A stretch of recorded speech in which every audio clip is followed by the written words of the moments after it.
ꯃꯌꯥꯝꯕꯨ ꯑꯩ ꯆꯦꯅꯦꯜꯗ ꯃꯌꯥꯝꯕꯨ ꯀꯣꯛꯅꯅ ꯈꯣꯏꯔꯝꯖꯔꯤ ꯑꯍꯥꯟꯕ ꯃꯛꯇꯗ ꯃꯌꯥꯝ ꯑꯗꯣ ꯉꯁꯤꯁꯨ ꯑꯩ ꯚꯤꯗꯤꯑꯣ ꯑꯅꯧꯕ ꯑꯃ ꯄꯨꯔꯒ ꯂꯥꯛꯆꯔꯦ ꯃꯌꯥꯝꯒꯤ ꯃꯐꯝꯗ ꯑꯗꯣ ꯚꯤꯗꯤꯑꯣꯁꯦ ꯃꯌꯥꯝ ꯄꯨꯟꯅ ꯌꯦꯡꯃꯤꯟꯅꯈꯤꯁꯤꯀꯣ ꯃꯌꯥꯝ ꯀꯩꯅꯣ ꯎꯠꯈ꯭ꯔꯕꯅꯦꯕ ꯁꯤ ꯖꯒꯥꯁꯤ ꯆꯪꯉꯒ ꯁꯤ ꯌꯥꯡꯀꯣꯛꯁꯨ ꯌꯥꯎꯔꯦ ꯂꯥ ꯌꯥꯎꯔꯦ ꯌꯦꯡꯉꯣ ꯇꯧꯔꯤ ꯌꯦꯡꯉꯣ ꯌꯥꯎꯔꯤ ꯀꯩꯅꯣ ꯁꯥꯕ ꯁꯤ ꯀꯩꯅꯣ ꯁꯤ ꯀꯩꯅꯣ ꯎ ꯁꯥꯔꯦ ꯁꯤ ꯀꯩꯅꯣ ꯉꯥꯟꯊꯛ ꯁꯤ ꯃꯥꯅ ꯁꯥꯔ ꯄꯨꯔꯛꯏꯔꯕꯁꯦ ꯈꯪꯗꯦ ꯉꯥꯟꯊꯛꯁꯨ ꯁꯥꯔꯤꯑꯕ ꯁꯤꯒꯤ ꯄꯣꯠꯁꯦ ꯆꯤꯡꯐꯝꯁꯨ ꯁꯥꯔꯤꯗꯨ ꯆꯤꯡꯐꯝꯁꯨ ꯁꯥꯔꯤ ꯁꯤ ꯀꯩꯅꯣ ꯁꯤꯅ ꯆꯐꯨꯔꯥ ꯁꯤ ꯑꯗꯨꯝ ꯀꯥꯕ ꯁꯤ ꯉꯥꯟꯊꯛꯀꯤꯗꯣ ꯉꯥꯟꯊꯛ ꯊꯥꯏꯅꯒꯤ ꯍꯤꯗꯥꯛꯄꯨꯅꯦꯕ ꯁꯥꯔꯤ ꯊꯥꯏꯅꯒꯤ ꯍꯤꯗꯥꯛꯄꯨꯅꯦꯕ ꯁꯥꯔꯤꯁꯤ ꯁꯥꯕꯅꯦꯅ ꯑꯅꯤꯅꯦꯗꯅ ꯃꯥꯒꯤ ꯃꯨꯔꯇꯤꯁꯦ ꯑꯁꯤ ꯃꯌꯥꯝꯒ ꯄꯨꯟꯅ ꯑꯗꯨꯝ ꯄꯨꯔꯛꯖꯃꯤꯟꯅꯔꯦꯀꯣ ꯑꯗꯣ ꯁꯤꯒꯤ ꯚꯤꯗꯤꯑꯣꯁꯦ ꯇꯁꯦꯡꯅ ꯑꯩꯈꯣꯏꯒꯤ ꯅꯨꯄꯥꯁꯤꯅ ꯇꯧꯔꯤꯕ ꯄꯣꯠꯁꯦ ꯑꯩꯈꯣꯏꯒꯤ ꯕꯨꯠ ꯁꯥꯟꯅꯕ ꯍꯥꯏꯗꯣ ꯁꯤꯒꯤ ꯑꯣꯏꯗꯣꯔꯤꯕ꯭ꯔꯥꯕ ꯁꯤꯒꯤꯁꯦ ꯕꯨꯠ ꯁꯥꯟꯅꯕ ꯀꯥꯟꯗ ꯁꯨꯃꯥꯏꯅ ꯁꯥꯟꯅꯕ꯭ꯔꯥ ꯑꯗꯣ ꯃꯌꯥꯝ ꯀꯃꯦꯟꯗ ꯁꯨꯝ ꯊꯝꯕꯤꯔꯝꯃꯣ ꯍꯥꯏꯕꯗꯤ ꯑꯁꯦꯡꯒꯤ ꯁꯤ ꯕꯨꯠ ꯁꯥꯟꯅꯩꯅꯤ ꯁꯥꯟꯅꯗꯦ ꯍꯥꯏꯕꯗꯣ ꯃꯌꯥꯝꯁꯨ ꯃꯌꯥꯝꯅ ꯍꯥꯏꯔꯛꯄꯗꯣ ꯑꯗꯨꯗ ꯑꯩꯁꯨ ꯑꯗꯨꯝ ꯈꯪꯖꯗꯣꯏꯅꯤꯀꯣ ꯇꯁꯦꯡꯒꯤ ꯑꯩꯗꯤ ꯈꯪꯗꯦ ꯍꯥꯏꯕꯗꯤ ꯁꯨꯃꯥꯏꯅ ꯇꯧꯔꯤꯁꯦ ꯕꯨꯠ ꯁꯥꯟꯅꯕꯗꯣ ꯑꯣꯏꯔꯦ ꯃꯣꯏꯅꯗꯤ ꯕꯨꯠ ꯁꯥꯟꯅꯕꯒꯤꯅꯦꯅꯕꯨꯗꯤ ꯍꯥꯏꯕꯀꯣ ꯑꯗꯣ ꯕꯨꯠ ꯁꯥꯟꯅꯕ ꯑꯣꯏꯗ꯭ꯔꯤꯔꯥ ꯍꯥꯏꯕꯗꯨ ꯄꯣꯠꯇꯨꯗꯤ ꯑꯩꯅ ꯈꯪꯕ ꯉꯝꯖꯗꯦ ꯑꯗꯨꯒ ꯍꯦꯛ ꯌꯦꯡꯕ ꯃꯇꯝꯗꯗꯤ ꯃꯥꯅ ꯇꯧꯔꯤꯕ ꯄꯣꯠꯁꯦ ꯑꯩꯈꯣꯏꯒꯤ ꯀꯤꯕ ꯍꯪꯒꯣꯏꯕꯗꯤ ꯄꯣꯛꯑꯦ ꯍꯥꯏꯕꯗꯤ ꯑꯩꯈꯣꯏꯒꯤ ꯑꯍꯤꯡꯗ ꯃꯤꯆꯤꯛ ꯃꯤꯔꯥꯎꯈꯣꯟ ꯇꯥꯗ꯭ꯔꯕ ꯃꯇꯝꯗ ꯃꯇꯣꯟꯗ ꯑꯩꯈꯣꯏꯒꯤ ꯃꯤ ꯁꯤꯔꯒ ꯐꯨꯝꯐꯝꯁꯦ ꯑꯩ ꯍꯥꯏꯕ ꯍꯩꯇꯦ ꯁꯤꯁꯦ ꯃꯤ ꯁꯤꯔꯒ ꯐꯨꯝꯐꯝꯗꯣ ꯑꯗꯨꯒꯤ ꯑꯩꯈꯣꯏꯒꯤ ꯃꯩ ꯊꯥꯐꯝꯗꯣ ꯑꯗꯨꯗꯅꯦꯕꯀꯣ ꯑꯗꯨꯗꯅꯦ ꯃꯥꯅ ꯇꯧꯔꯤꯕ ꯄꯣꯠꯁꯦ ꯑꯍꯤꯡꯗ ꯇꯣꯛꯈ꯭ꯔꯣ ꯑꯌꯨꯛ ꯅꯨꯡꯊꯤꯟꯗꯐꯥꯎꯗ ꯁꯤꯒꯤ ꯃꯐꯝꯁꯦ ꯃꯤ ꯑꯃꯇꯪ ꯀꯩꯁꯨ ꯆꯪꯕꯗ ꯑꯩꯈꯣꯏꯒꯤ ꯍꯪꯒꯣꯏꯕ ꯐꯥꯎꯅꯗꯅ ꯆꯪꯅꯕ ꯉꯝꯅꯗꯅ ꯂꯩꯔꯤꯕ ꯃꯐꯝ ꯑꯣꯏꯕꯅꯦꯕ ꯃꯤ ꯑꯩꯈꯣꯏꯒꯤ ꯁꯨꯃꯥꯏꯅ ꯃꯩ ꯊꯥꯐꯝ ꯈꯣꯠꯐꯝꯁꯦ ꯑꯗꯨꯝ ꯍꯦꯛ ꯌꯦꯡꯕꯗ ꯍꯪꯒꯣꯏꯕ ꯑꯗꯨꯝ ꯄꯣꯛꯄꯅꯤꯅ ꯃꯤ ꯑꯗꯨꯝ ꯆꯪꯅꯕꯁꯦ ꯑꯗꯨꯝ ꯈꯔ ꯑꯗꯨꯝ ꯋꯥꯠꯄꯅꯦ ꯑꯗꯣ ꯃꯥꯗꯤ ꯃꯇꯣꯟꯗ ꯍꯧꯖꯤꯛꯀꯤ ꯃꯥꯏꯕꯁꯦ ꯃꯇꯣꯟꯗ ꯑꯩꯈꯣꯏ ꯑꯍꯤꯡꯁꯤꯗ ꯃꯤꯆꯤꯛ ꯃꯤꯔꯥꯎꯈꯣꯟ ꯇꯥꯗ꯭ꯔꯕ ꯇꯥꯏꯃꯤꯡꯁꯤꯗ ꯃꯥꯅ ꯂꯥꯏ ꯈꯣꯏꯔꯝꯃꯤꯅꯦꯅ ꯇꯧꯔꯒ ꯂꯩꯔꯤꯕ ꯐꯤꯕꯝꯁꯦ ꯎꯕ ꯃꯇꯝꯗꯗꯤ ꯇꯁꯦꯡꯅ ꯃꯣꯏꯅ ꯕꯨꯠ ꯁꯥꯟꯅꯩ ꯀꯥꯏ ꯍꯥꯏꯗꯣ ꯑꯣꯏꯔꯝꯒꯗꯧꯁꯨ ꯃꯥꯜꯂꯦ ꯍꯥꯏꯕꯗꯤ ꯁꯨꯃꯥꯏꯅ ꯑꯩꯈꯣꯏꯒꯤ ꯐꯠꯇꯕꯒꯨꯝꯕ ꯊꯕꯛ ꯁꯨꯃꯥꯏꯅ ꯇꯧꯕꯁꯦ ꯑꯩꯈꯣꯏꯒꯤ ꯃꯤꯆꯤꯛ ꯃꯤꯔꯥꯎꯈꯣꯟ ꯇꯥꯗꯕ ꯃꯇꯝ ꯁꯤꯒꯤ ꯃꯇꯝꯗꯁꯨ ꯁꯨꯝ ꯑꯅꯝꯕ ꯇꯧꯏ ꯀꯥꯟꯅ ꯁꯨꯝ ꯍꯥꯏꯅꯕꯁꯨ ꯁꯨꯝ ꯂꯩꯕꯅꯦ ꯑꯗꯒꯤ ꯑꯃꯨꯛ ꯃꯥꯅ ꯍꯧꯖꯤꯛ ꯇꯧꯔꯝꯃꯤꯕ ꯄꯣꯠꯁꯤꯡꯁꯦ ꯑꯩꯈꯣꯏꯒꯤ ꯑꯅꯝꯕ ꯃꯇꯝꯗ ꯃꯤ ꯑꯁꯥꯕ ꯌꯥꯎꯔꯦꯀꯣ ꯃꯤ ꯑꯁꯥꯕ ꯌꯥꯎꯕꯁꯦ ꯑꯩꯈꯣꯏꯒꯤ ꯑꯐ ꯅꯨꯡꯉꯥꯏꯕꯒꯤ ꯂꯥꯏ ꯈꯣꯏꯔꯝꯕꯁꯤꯗꯤ ꯀꯩꯁꯨ ꯌꯥꯎꯅꯕ ꯃꯥꯟꯗꯦꯀꯣ ꯃꯌꯥꯝ ꯑꯗꯒꯤ ꯑꯃꯨꯛꯁꯨ ꯄꯨꯛꯅꯨꯡ ꯂꯐꯨꯊꯔꯣ ꯑꯩꯅ ꯎꯕ ꯃꯇꯝꯗ ꯑꯩꯈꯣꯏꯒꯤ ꯄꯨꯛꯅꯨꯡ ꯂꯐꯨꯊꯔꯣꯁꯦ ꯎꯕ ꯐꯪꯈꯤꯑꯕꯀꯣ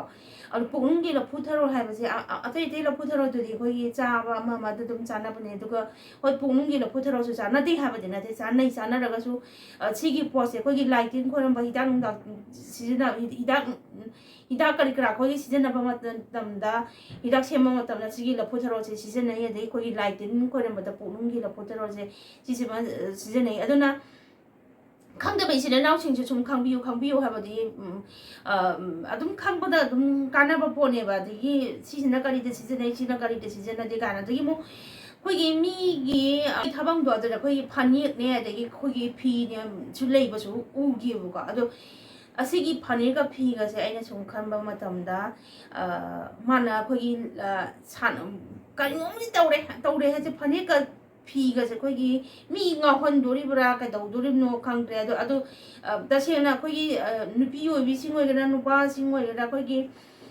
ꯁꯦꯠꯅꯗ꯭ꯔꯦ ꯆꯥꯅꯗ꯭ꯔꯦ ꯍꯥꯏꯔꯒꯁꯨ ꯑꯩꯈꯣꯏꯒꯤ ꯐꯤꯔꯣꯜ ꯍꯦꯛꯇ ꯃꯐꯝ ꯈꯪꯗꯅ ꯇꯥꯞ ꯂꯪꯊꯣꯛꯄꯤꯒꯅꯣ ꯁꯤꯗꯒꯤꯁꯨ ꯑꯩꯈꯣꯏꯒꯤ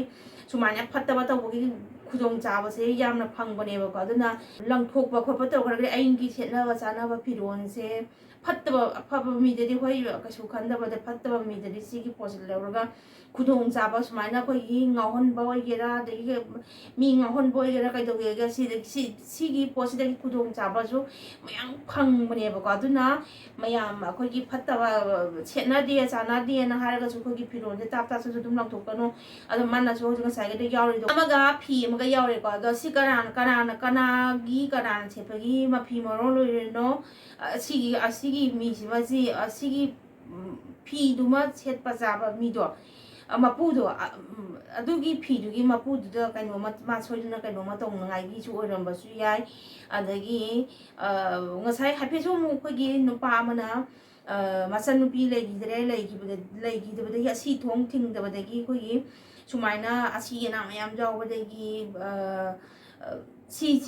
khoiram bani kana hai phesu dum hai adu mo gi men man tana de wa chi lochen na gi tre du aina su sum hai phet mana ta moina tawre iba ulla iba pose butsana bani moina harabani na butsana bado ori bra de gi karamba poto karamba oidoino ha ba poto aina su khangbang ngam da bagi dum mayam na sum ullaga mayam su khamba ya bra de gi khogi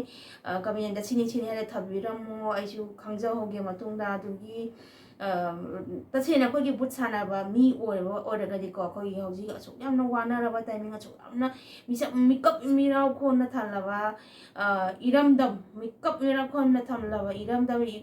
hoji asuk yamna wana dana mi khong dana khogi leibam chabang kam di leiba cheirak sida khogi mana butsana ba kana butsana raga lei ba oiram magadi khogi magi kokse kari ko sima mo cheloi nei hangning hedi hꯧ지가 중요한 거 하나라고 거기 레이다 팜 레이드가 마담 시다 만나 hꯧ지 부차나니까 떠오르가 레이지 뭐 시기 거기 마이바 시기 마이바 하이라게 이제 마기 꼭지 까리 꼭노 하바니다 까리 꼭노 마기 꼭지 hꯧ지 아주 yamna wanara matamsida mana 거기 sumainaga Bhoot ka Sanadana ahingdaga sumainaga tawraga leije karamba kokno habanida phajaba wahai wata hainingde phajaba wahai wata chinsidagi thoklo o habasi yagadaw su mande habadi video je tum sala sum lochellage habadi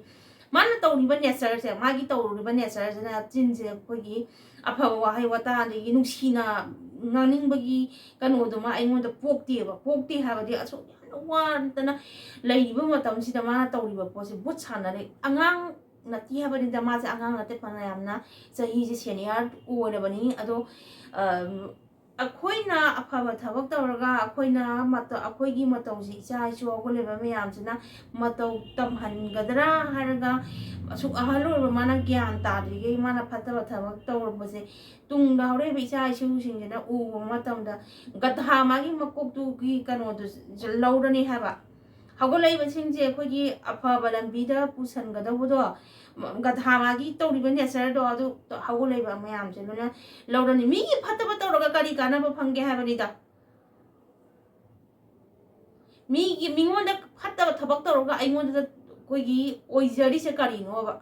aduni aina aigi sinsidagi wahi phajaba thogla o yadaw mandre aduna ai saida loichelage haje gyande yam tade habadi akoi je kasukki mati gyan tade se kari gino sinida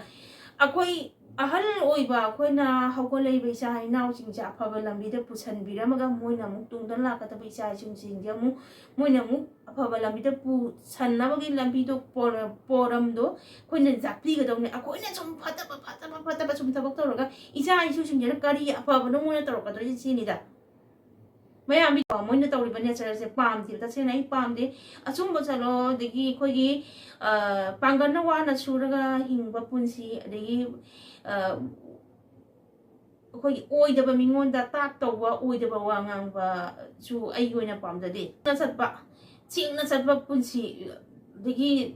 hingbada kogi oida pada tawraga sum mingonda dobana hingba punsi ro kogi phau ahamba gumbani ko phau ahamba gumbne duna ijat laina degi nuksinana kogi mingonda phattaba habase mingonda kaidongda khanbidaba mingonda phanayam phattaba oisinu pangdana maje pangdana haidin thokhan tubiba ado mi amana wamanga pamatamna kogi man haidi chawningi na mukuk khanjara legadi ai haidaiba mido adu tokhra ai chu phattaba lambiro na lakaneba